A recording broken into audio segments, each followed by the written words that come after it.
Hello everyone. तो solution के concentration को एक्सप्रेस करने के जो मेथड्स होते हैं वही सारे मेथड्स के बारे में हम लोग डिस्कस कर रहे थे। इसमें लास्ट लेक्चर में हम लोगों ने मोलैरिटी को डिस्कस किया था। अगला मेथड जो है कंसंट्रेशन एक्सप्रेस करने का यह है मोलैरिटी। कंफ्यूज नहीं करना है, वहां था मोलैरिटी, यहाँ है मोलैरिटी। इसको हम लोग स्मॉल m से डिनोट करते हैं। मोलैरिटी होता क्या है? तो मोलैलिटी मतलब the number of moles of solute dissolve पर kilogram of the solvent.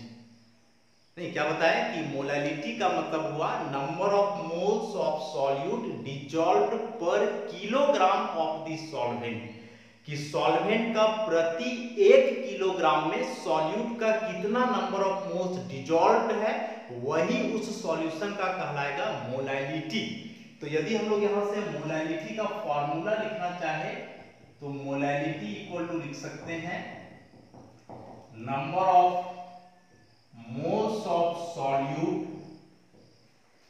Bye mass of solvent.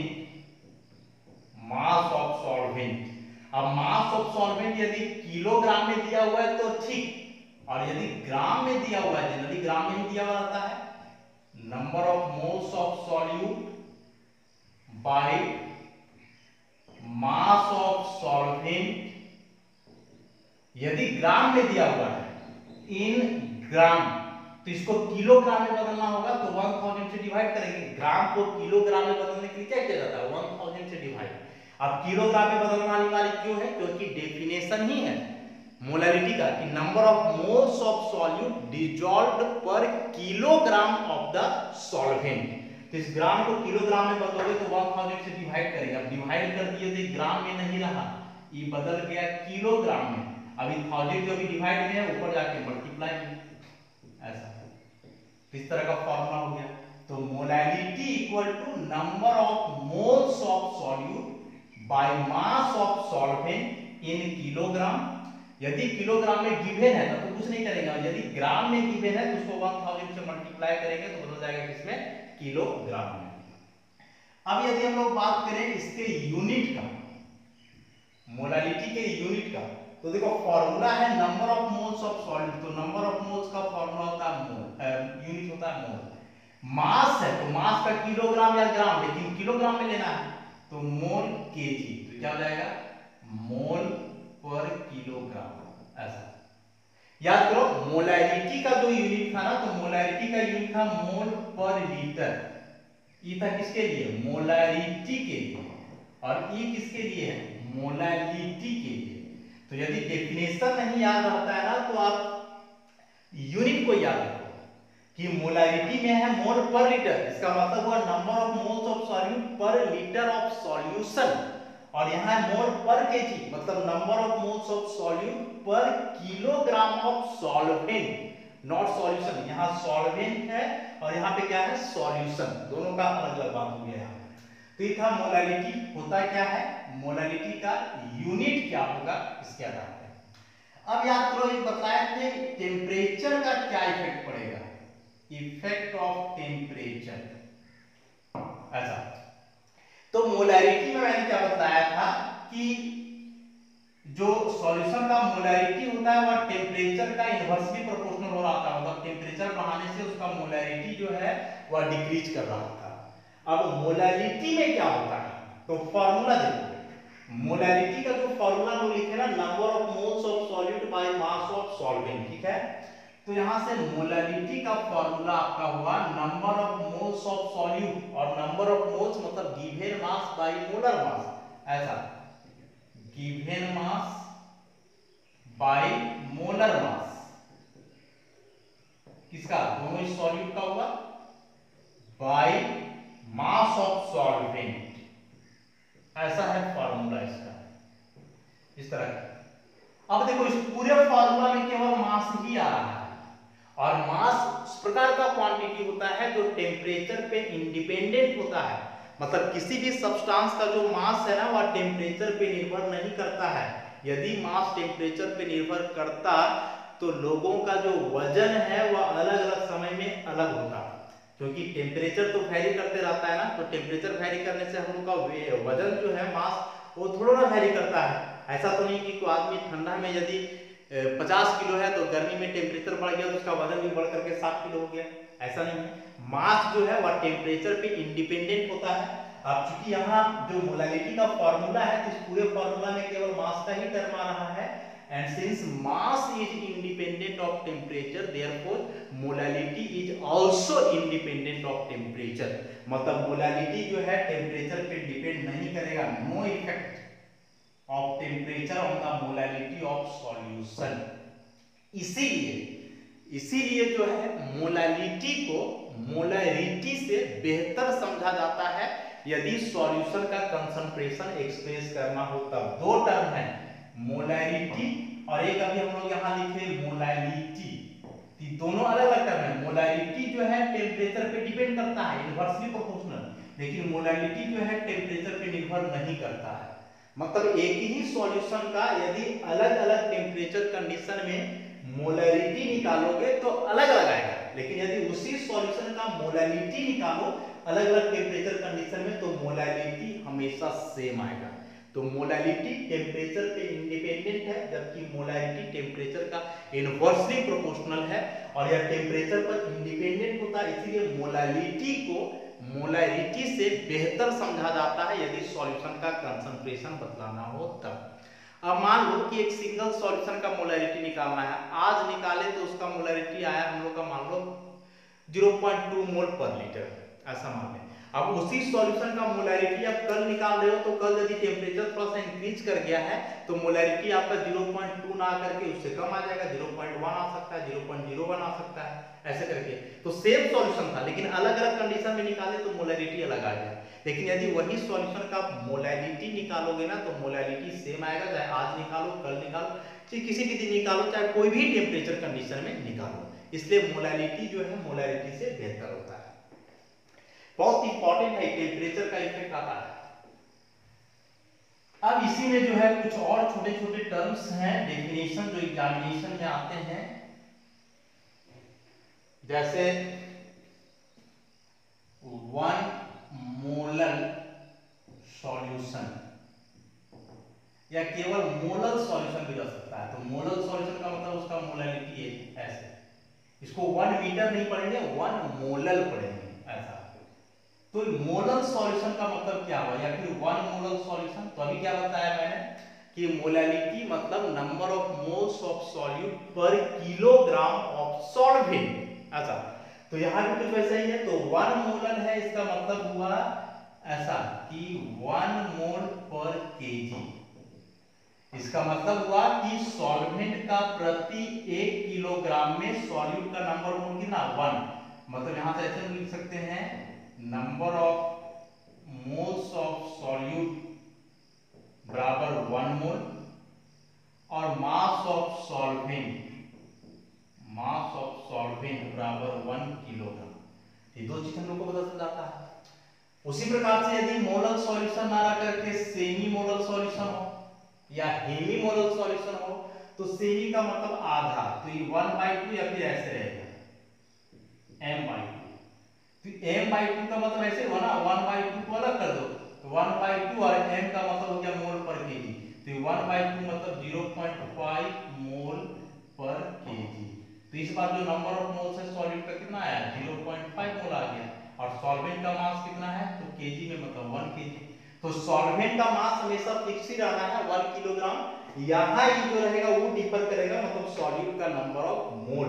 तो यहाँ सॉल्यूट का नंबर ऑफ 0.5 मोल है, इसके पहले कुछ और था। वैसे ही डेसीमोलर सॉल्यूशन हो सकता है, डेसीमोलर सॉल्यूशन। तो डेसीमोलर सॉल्यूशन मतलब m/10 स्मॉल m/10 ऐसा। सिंबल में याद रखोगे ऐसा, E दिया हुआ मतलब ये मोलैरिटी है कैपिटल M, और ऐसे स्मॉल m दिया हुआ मतलब ये मोलैरिटी है, इसको एकदम याद रखोगे। तो m/10 का मतलब क्या हुआ 0.1 m। तो 0.1 m मतलब मोल पर केजी। इसका मतलब इस बार सॉल्यूट का नंबर ऑफ मोल्स हुआ 0.1 और सॉल्वेंट का मास हुआ कितना 1 किलोग्राम। ऐसे ही आ सकता है आपका सेंटीमोलर सॉल्यूशन, ऐसे ही आ सकता है मिलीमोलर सॉल्यूशन। तो ये सेंटी और मिली का मतलब केवल समझते जाना है, और मोलर का मतलब यही हो जाएगा मोल पर केजी, मतलब जिसको हम लोग स्मॉल m से डिनोट करते हैं। तो यह था मोलैलिटी के बारे में। अभी जो मोलैरिटी और मोलैलिटी है, ये दोनों के बीच एक रिलेशन भी होता है, आपस में दोनों कैसे रिलेटेड हैं। रिलेशनशिप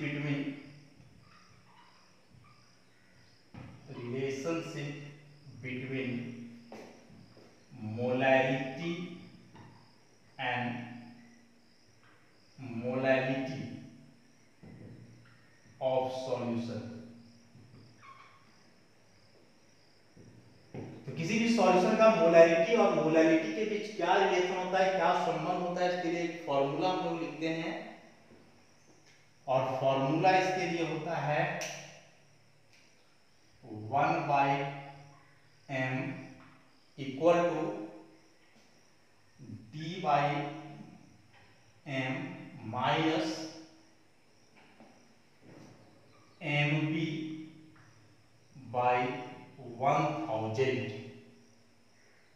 यही फॉर्मूला हो गया। यहाँ कौन सा टर्म क्या है, तो स्मॉल m हुआ मोलैलिटी ऑफ सॉल्यूशन। तो मोलैलिटी ऑफ सॉल्यूशन किसमें रहेगा, तो जो इसका यूनिट होता है मोल पर केजी में रहेगा। उसी प्रकार से d क्या है, तो डेंसिटी ऑफ सॉल्यूशन किसमें रहेगा, तो ग्राम पर ml में रहेगा। m क्या है, मोलैरिटी ऑफ सॉल्यूशन किसमें रहेगा, तो मोल पर लीटर में होगा। उसी प्रकार से mb, तो mb क्या है, मोलर मास ऑफ सॉल्यूट, और मोलर मास किसमें रहता है, ग्राम पर मोल में। ऐसे ही तरह से इस फॉर्मूला को याद रखना है कि 1/मोलैरिटी equal to density by molarity minus molar mass of solute divided by 1000। इस फॉर्मूला का डेरिवेशन से मतलब नहीं है, कहां से आया उसको डिराइव किया जा सकता है, लेकिन डेरिवेशन से हम लोग को मतलब नहीं है। न्यूमेरिकल शॉर्ट क्वेश्चन आते हैं उसके लिए डायरेक्ट इस फॉर्मूला को आप याद रख सकते हो, और इस फॉर्मूला की मदद से हम लोग यदि दोनों में से कोई भी वेक्टर मोलैरिटी दिया हुआ हो तो मोलैरिटी निकाल सकते हैं, मोलैरिटी दिया हुआ तो मोलैरिटी निकाल सकते हैं। उसके लिए सॉल्यूशन का डेंसिटी भी हम लोग को पता होना चाहिए। कुछ क्वेश्चन करेंगे इससे रिलेटेड हम लोग, तो समझ में आ जाएगा कि क्या बोला जा रहा है। बस इस फॉर्मूला को याद रखते हैं।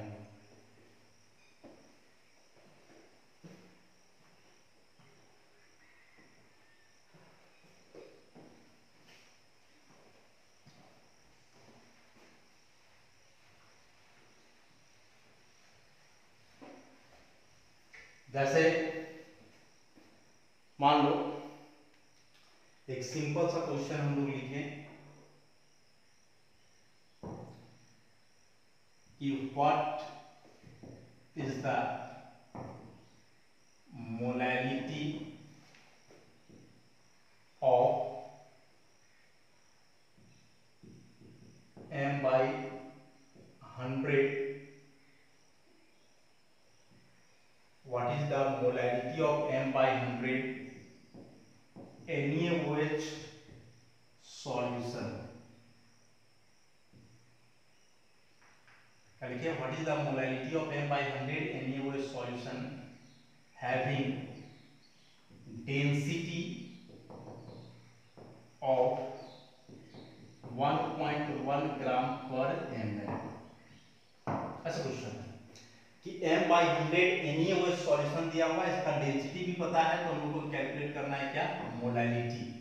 तो क्या क्या बात दिया हुआ है, देखो मोलैरिटी दिया हुआ है हम लोग का, मोलैरिटी मैंने कैपिटल M का वैल्यू पता है कितना दिया हुआ है, तो m/100, m/100 मतलब 1/100 और m मतलब हुआ मोल पर लीटर, इसको लिखते हैं हम लोग 0.01 मोल पर लीटर। ठीक है, उसके बाद NaOH पता है सॉल्यूट, तो सॉल्यूट का मोलर मास की तो जरूरत पड़ता है ना इसमें, तो मोलर मास ऑफ NaOH, इसको हम लोग Mb लिख रहे थे, ऐसा मोलर मास ऑफ NaOH को तो इसका कितना आएगा, सोडियम का 23, ऑक्सीजन का 16, हाइड्रोजन का 1, तो आपका हो गया 40 ग्राम पर मोल। डेंसिटी दिया हुआ है सॉल्यूशन का, तो डेंसिटी दिया हुआ है 1.1 ग्राम पर ml। ठीक है, अब हम लोग फॉर्मूला जो पढ़े हैं, वी हैव 1/मोलैरिटी बराबर density by molarity minus molar mass divided by 1000। सही है, डाटा पुट करते जाए। डेंसिटी दिया हुआ है 1.1 ग्राम पर ml। ठीक है, मोलैरिटी हम लोग का है कितना, मोलैरिटी दिया हुआ है 0.01 मोल पर लीटर माइनस एमबी, एमबी कितना आया है 40 ग्राम पर मोल डिवाइडेड बाय 1000। देखो जो 1000 दिया हुआ है ना, कि 1000 का मतलब है कि कन्वर्ट किया हुआ है। 1000 का मतलब हुआ कि कन्वर्ट किया हुआ है ग्राम किलोग्राम में, और ये जो मिलीलीटर है इसको लीटर में बोल सकते हो ऐसा। तो अब उस हिसाब से इसको बस सॉल्व कर दो।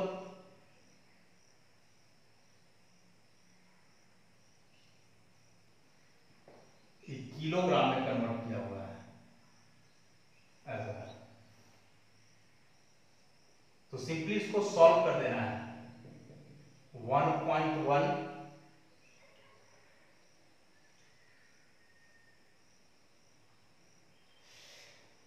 या फिर इसको पूरे सॉल्व करोगे ना, तो इस यूनिट को अलग से सॉल्व करके देख लेना होगा कि 1000 से डिवाइड करने के बाद ये यूनिट आपस में कटेंगे, और लास्ट में जो यूनिट बचेगा वो मोलैरिटी का यूनिट बचेगा।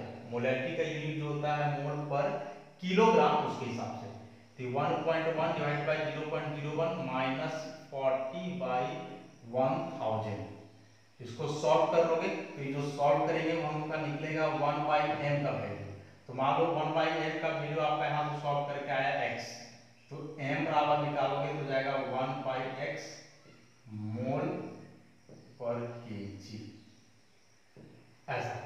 मतलब इस केस में आपको यूनिट वगैरह कन्वर्ट करने की आवश्यकता नहीं है। जो फॉर्मूला लिखे हैं हम लोग दिस वन, इस फॉर्मूला में यूनिट वगैरह को कन्वर्ट करके सॉल्व करके ही यह फॉर्मूला डिराइव किया गया है। इस यूनिट को किलोग्राम या ग्राम में कन्वर्ट करने की आवश्यकता नहीं है, बल्कि जो दिया हुआ उसका डायरेक्ट न्यूमेरिकल वैल्यू पुट करो तो निकल जाएगा। यहाँ से यूनिट कटेगा नहीं, वो डेरिवेशन से पता चलेगा कि यूनिट कैसे कटता है तब। तो डायरेक्ट न्यूमेरिकल वैल्यू पुट करके इसको सॉल्व कर दो तो वही सॉल्यूशन का जो है मोलैरिटी निकल जाएगा। या हो सकता है कि मोलैरिटी दिया हुआ हो, मोलैरिटी निकालना हो, तो इसी फॉर्मूला का ही हम लोग इस्तेमाल करेंगे। एक न्यूमेरिकल इससे हम लोग और लिखते हैं मोलैरिटी से।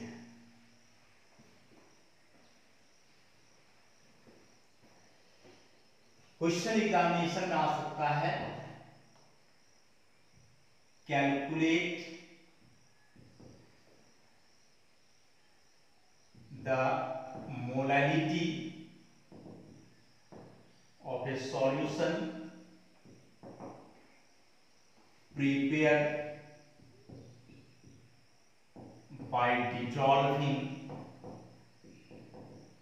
prepared by dissolving 6 gram of urea in 1 liter of water। ऐसा, calculate the molality of a solution prepared by dissolving 6 gram of urea in 1 liter of water। Molality निकालना है। तो देखो न्यूमेरिकल बनाते समय जो सबसे बड़ा बात होता है ना, वह यह कि पता नहीं चल पाता है क्या दिया हुआ है और क्या कैलकुलेट करना है। तो कैलकुलेट करना है मोलालिटी तो साफ पता चल रहा है, दिया हुआ क्या है, तो क्या दिया हुआ है ना, ये जनरली हम लोग उसके यूनिट से पता करते हैं। जैसे 6 ग्राम लिखा हुआ है, तो ग्राम तो मास का यूनिट होता है, तो किसका मास है, बगल में लिखा हुआ है यूरिया का मास है। उसी प्रकार से लीटर वॉल्यूम होता है, किसका वॉल्यूम है, तो वाटर का वॉल्यूम दिया हुआ है। तो मोलैलिटी का फॉर्मूला होता है number of moles by mass, number of moles of solute by mass of solvent. तो हम लोग को सबसे पहले नंबर ऑफ मोल्स निकालना होगा यूरिया का, उसके बाद सॉल्वेंट का मास, तो सॉल्वेंट यहाँ वाटर है, इसका मास नहीं दिया हुआ बल्कि क्या दिया हुआ है, वॉल्यूम। यूरिया जो है यहाँ हुआ सॉल्यूट और वाटर जो है यहाँ हुआ सॉल्वेंट। तो दोनों को जरा सॉल्व करते हैं हम लोग। सबसे पहले इसी का निकालना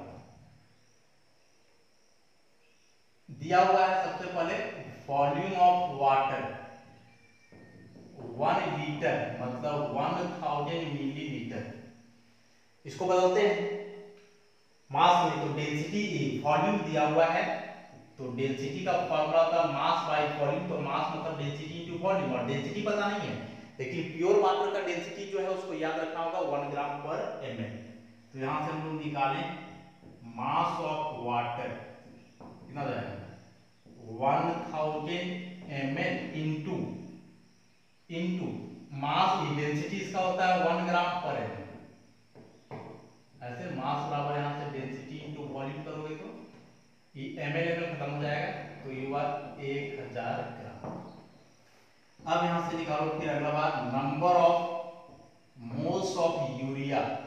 यूरिया का फॉर्मूला ऐसा होता है NH2CO NH2 ऐसा।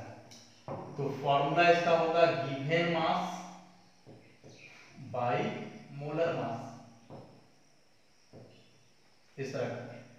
तो गिवन मास हम लोग को पता है 6 ग्राम है, मोलर मास कितना होगा फॉर्मूला से निकालो। तो मोलर मास कैसे निकालेंगे, देखो 2 नाइट्रोजन है तो एक नाइट्रोजन का होता है 14, 2 का निकालोगे तो 14 इंटू 2 प्लस 4 हाइड्रोजन है तो 1 इंटू 4, एक कार्बन है 12, एक ऑक्सीजन है 16, तो ये 6 ग्राम और नीचे जरा इसको जोड़ दो, तो जोड़ने के बाद आएगा 60 ग्राम पर मोल।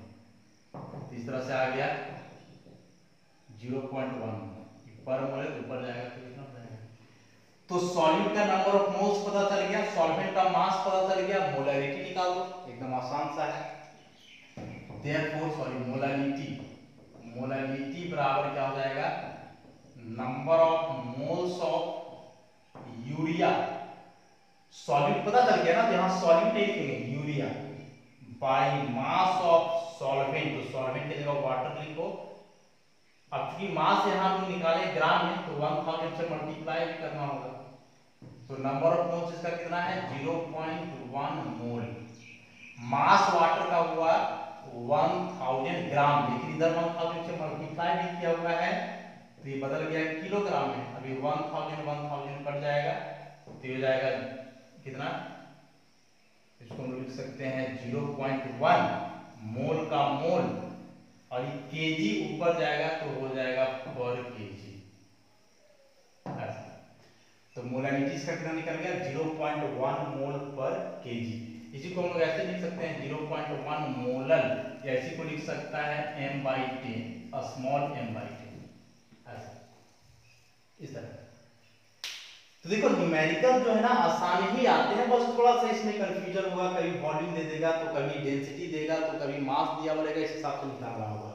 याद रखोगे कि मोलैरिटी में यहाँ हम लोग को सॉल्वेंट के मास की आवश्यकता होती है, लेकिन यहाँ सॉल्वेंट का वॉल्यूम दिया हुआ है तो इसका मास कैलकुलेट करना होगा। यहाँ वाटर था इसलिए इसका डेंसिटी अपने से ग्राम पर ml ले लिए, वाटर के जगह यदि कोई दूसरा सॉल्वेंट रहता तो उस केस में क्वेश्चन में उसका डेंसिटी दिया हुआ रहेगा, फिर डेंसिटी और वॉल्यूम को मल्टीप्लाई करके मास कैलकुलेट करो। सिमिलर पैटर्न से जो है आप न्यूमेरिकल को सॉल्व कर सकते हो।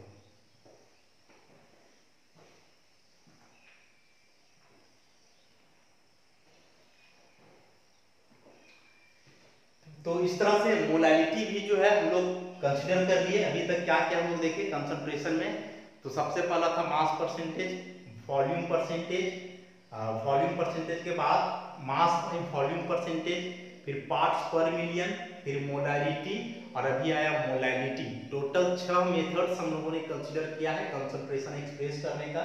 कुछ मेथड्स और हैं, इसको नेक्स्ट लेक्चर में हम लोग कंसीडर करेंगे। धन्यवाद।